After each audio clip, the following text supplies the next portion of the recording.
اے میرے محبوب پیغمبر جی، وہ مسجد جس مسجد کی بنیاد کس پہ ہو، بولو بولو کس پہ ہو، اللہ کا شکر ادا کیا کرو، آپ کی مسجد کا نام بھی مسجد تقویٰ ہے۔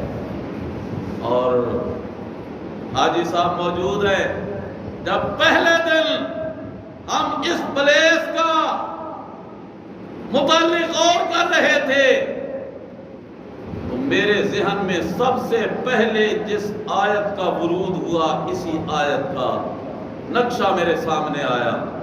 الحمدللہ الحمدللہ کہو، اللہ کا شکر ادا کرنا چاہیے، لیکن ساتھ ساتھ اللہ سے دعا بھی مانگتے رہنا چاہیے کہ نام تو رکھ دیا، اللہ کام بھی وہی اس میں کرنے کی توفیق عطا فرما دے۔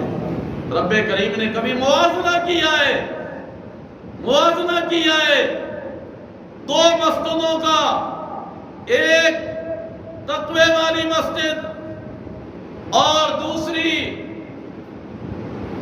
علی شفا جرف ہار، نیت بھی خالص نہیں، منظر بھی خالص نہیں، تمنا بھی خالص نہیں، بس نیچا دکھانا مقصود ہے۔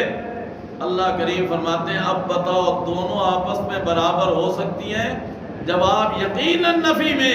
تو رب کریم نے فرمایا مسجدوں کا تذکرہ کرتے کرتے لمسجد اسس علی التقوی من اول یوم احق ان تقوم فیہ۔ اے میرے محبوب پیغمبر، میں رب چاہتا یہ ہوں کہ جس مسجد کی بنیاد تقوی پہ رکھی گئی آپ بھی قیام کریں تو اس مسجد میں جا کے قیام کیا کریں، اور قیام تیرا ہو، مسجد تقوی ہو، بنیاد تقوی ہو، پھر عبادت عبادت بن جاتی ہے، ریاضت ریاضت بن جاتی ہے۔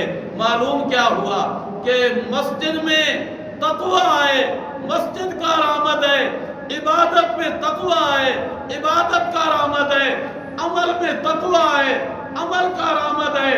اور رب فرماتے ہیں جب یہ وصف تمہارے اندر پیدا ہو جائے گا تو اس وصف کو سنبھالنا ہوگا، اور سنبھالنا کب تک ہوگا؟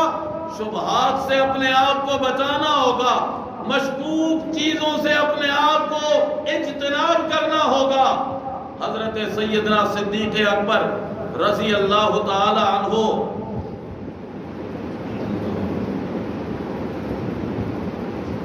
غلام نے کھانا پیش کیا، کھانا کھا لیا، ابھی لقمہ ایک ہی کھایا، غلام کہنے لگا صدیق اکبر جی آپ پہلے تو مجھ سے پوچھا کرتے تھے یہ کھانا کیسا، کہاں سے آیا، اور آج بغیر پوچھے آپ نے کھا لیا۔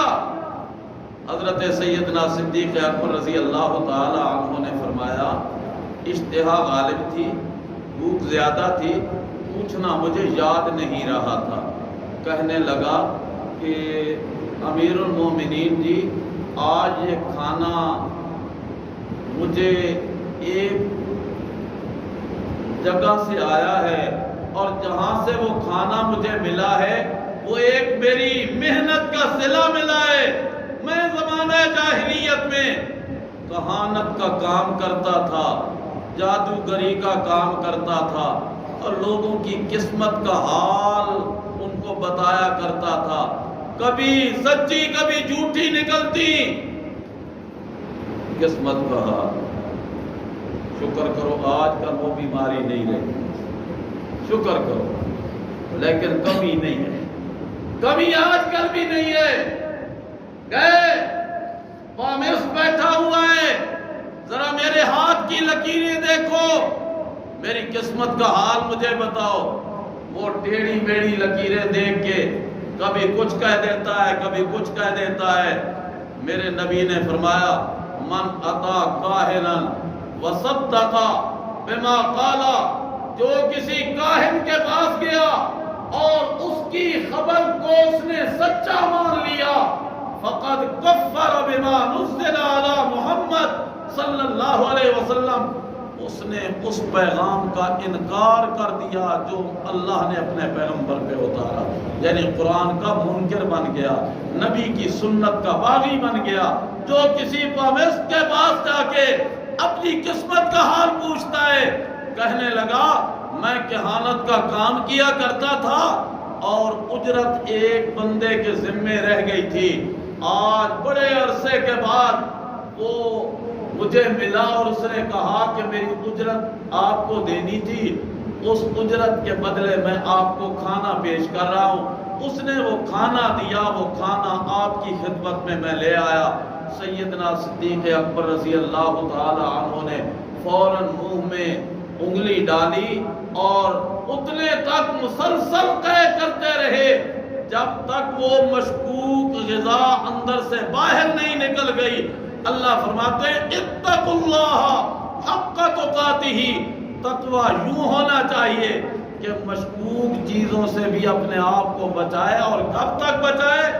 لا تموتن الا وانتم مسلمون۔ اور یہ صفت پیدا کب ہوتی ہے؟ اس کے لیے فارمولہ اعتصموا بحبل اللہ، اللہ کی کتاب کے قریب آنا ہوگا، قرآن سے اپنا دل لگانا ہوگا، تقوی پیدا ہو جائے گا۔ اور جب یہ صفت پیدا ہوتی ہے تو پھر اس بندے کو اللہ کا قرب ملتا ہے۔ اللہ ہمیں اپنے اندر یہ اوصاف حمیدہ پیدا کرنے کی توفیق عطا فرمائے۔ وآخر